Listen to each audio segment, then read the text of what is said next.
साथियों, जय मूल निवासी। साथियों, मूल निवासी बहुजन समाज के लोगों में आज हजारों समस्याएं हैं और उस समस्याओं का समाधान करने के लिए आप लोगों को मालूम होगा कि बामसेप और भारत मुक्ति मोर्चा नाम का संगठन हमारे देश में काम कर रहा है, जो एक लक्ष्य को लेकर के, एक उद्देश्य को लेकर के काम कर रहा है। और उसका लक्ष्य और उद्देश्य क्या है?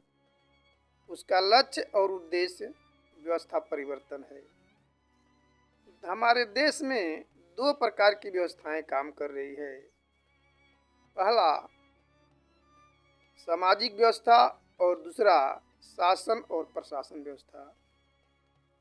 तो सामाजिक व्यवस्था में वर्ण व्यवस्था, जाति व्यवस्था, ऊंच नीच, छुआछूत, भेदभाव, कर्मिक असमानता, विषमता, महिलाओं का दास्ता, आदिवासियों का सेग्रीगेशन, ईर्ष्या, द्वेष, तमाम समस्या हैं।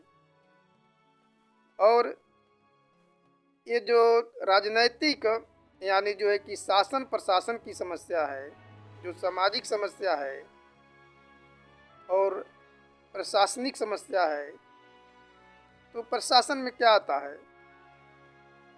शासन प्रशासन में ये जो कार्यपालिका, न्यायपालिका, विधायिका, प्रचार, मीडिया आती है और यहाँ पे हमारी भागीदारी नहीं है।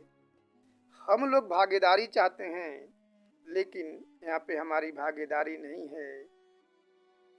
आज तक ब्राह्मण हमको भागीदारी नहीं दिया, यानी लोकतंत्र को प्रतिनिधित्व विहीन बना दिया। कुछ लोग कहते हैं कि हमें आज़ादी मिली है, तो आज़ादी मिली है तो हमारा प्रतिनिधित्व कहाँ है, भागीदारी कहाँ है? भारतीय संविधान में तो लिखा गया है कि आबादी के अनुपात में भागीदारी का सिद्धांत, समता, स्वतंत्रता, बंधुत्व और न्याय पर आधारित समाज और राष्ट्र का निर्माण करना। लेकिन शासक वर्ग के लोग तो ऐसा नहीं करने दिया, तो फिर हमको आज़ादी कहाँ मिली है?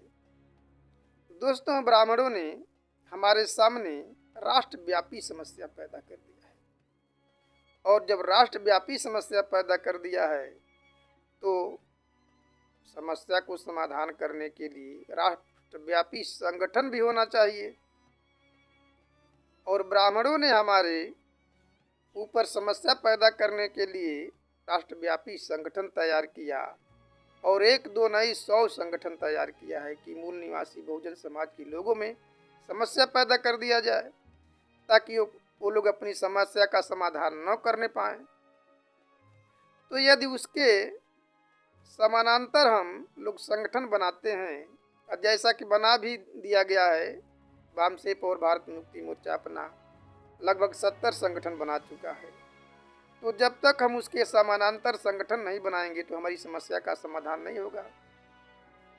दोस्तों, ब्राह्मणों ने हमें 6743 जातियों में बांटा है और बांट करके आज तक हमारे ऊपर राज करता चला आया है और चला आ भी रहा है।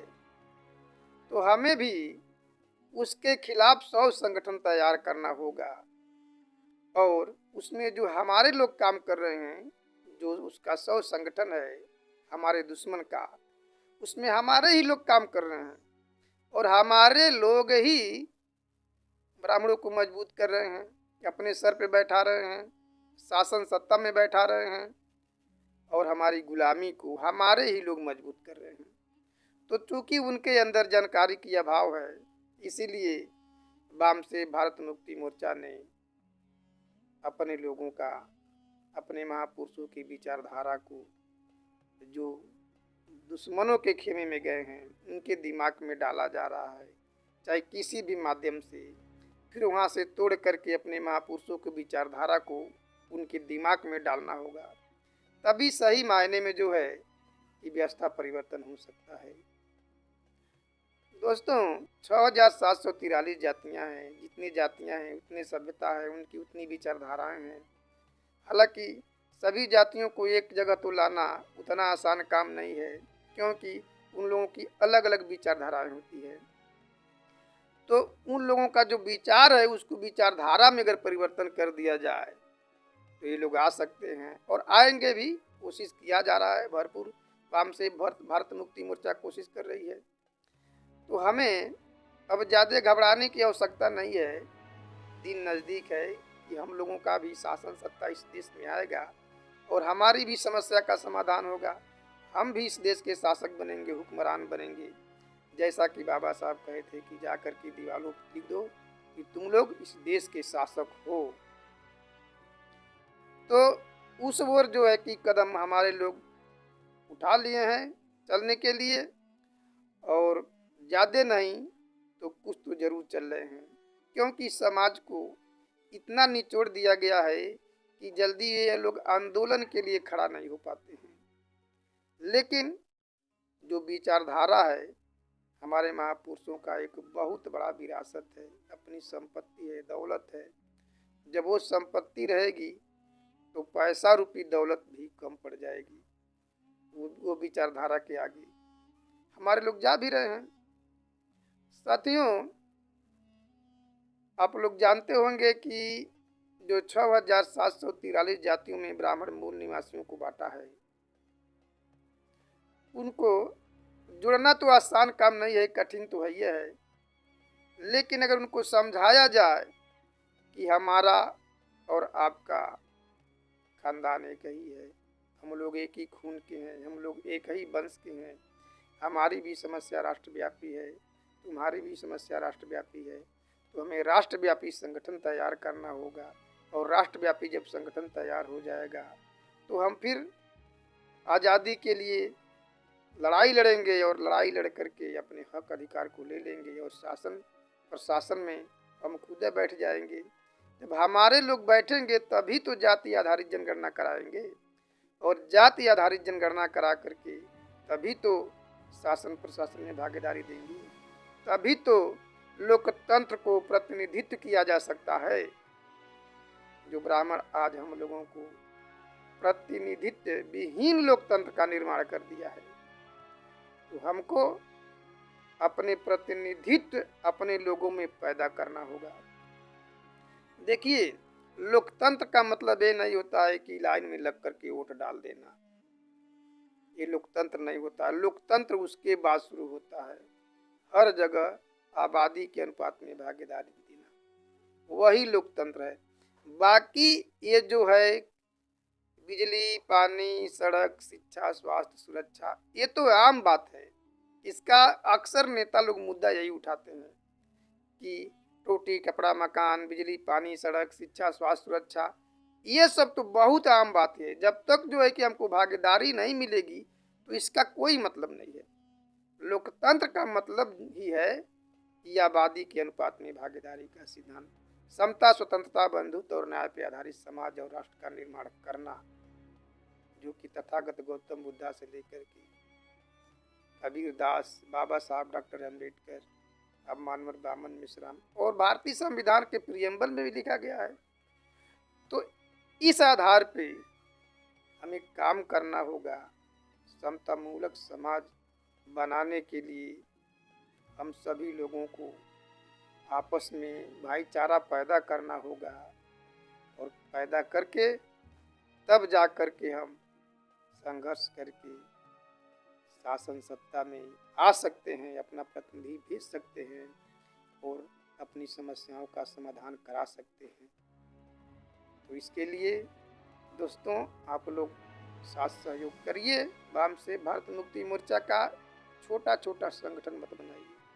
अगर छोटा छोटा संगठन भी बनाते हैं तो फिर मदर ऑर्गेनाइजेशन है, सभी संगठनों का संगठन है वाम से भारत मुक्ति मोर्चा, उसके साथ मिल करके फिर आप लोग लड़ाई लड़िए।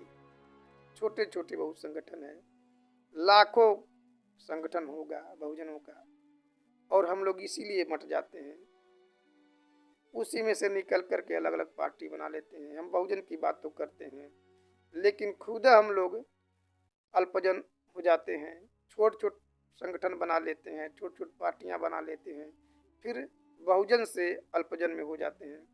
तो आप लोग अल्पजन न बल्कि बहुजन बनिए। जात के नाम पे अलग अलग पार्टियां मत बनाइए, और जात के नाम पे अगर अलग पार्टियां बनाते हैं तो वहीं उसी जात के लोग ही केवल वोट देते हैं, दूसरे लोग नहीं देते हैं। तो हम लोग खुद ब्राह्मणवादी व्यवस्था को मजबूत करते हैं। तो जात के नाम पे आप लोगों से निवेदन है, गुजारिश है कि छोटे छोटे पार्टियां मत बनाइए, बल्कि मूल निवासी शब्द को ही अपनाइए। SC ST OBC माइनॉरिटी की नाम से पार्टी बनाइए। और जो हमारा फ्रंट बना हुआ है वाम से भारत मुक्ति मोर्चा और जो बाकी जो राष्ट्रीय स्तर की पार्टी जिसका जो है कि दृष्टिकोण दूर तक सोचता है, उस पार्टी के साथ जाना चाहिए। जैसे बहुजन मुक्ति पार्टी है, इसका जो है कि सबसे अलग जो है सोच है, वो अपना जो है कि सोच को, मैनिफेस्टो को पेपर पे लिख के देती है, स्टाम्प पेपर पे लिख करके देती है, ताकि वो काम नहीं करेगी तो उसके ऊपर कार्रवाई हो सकता है।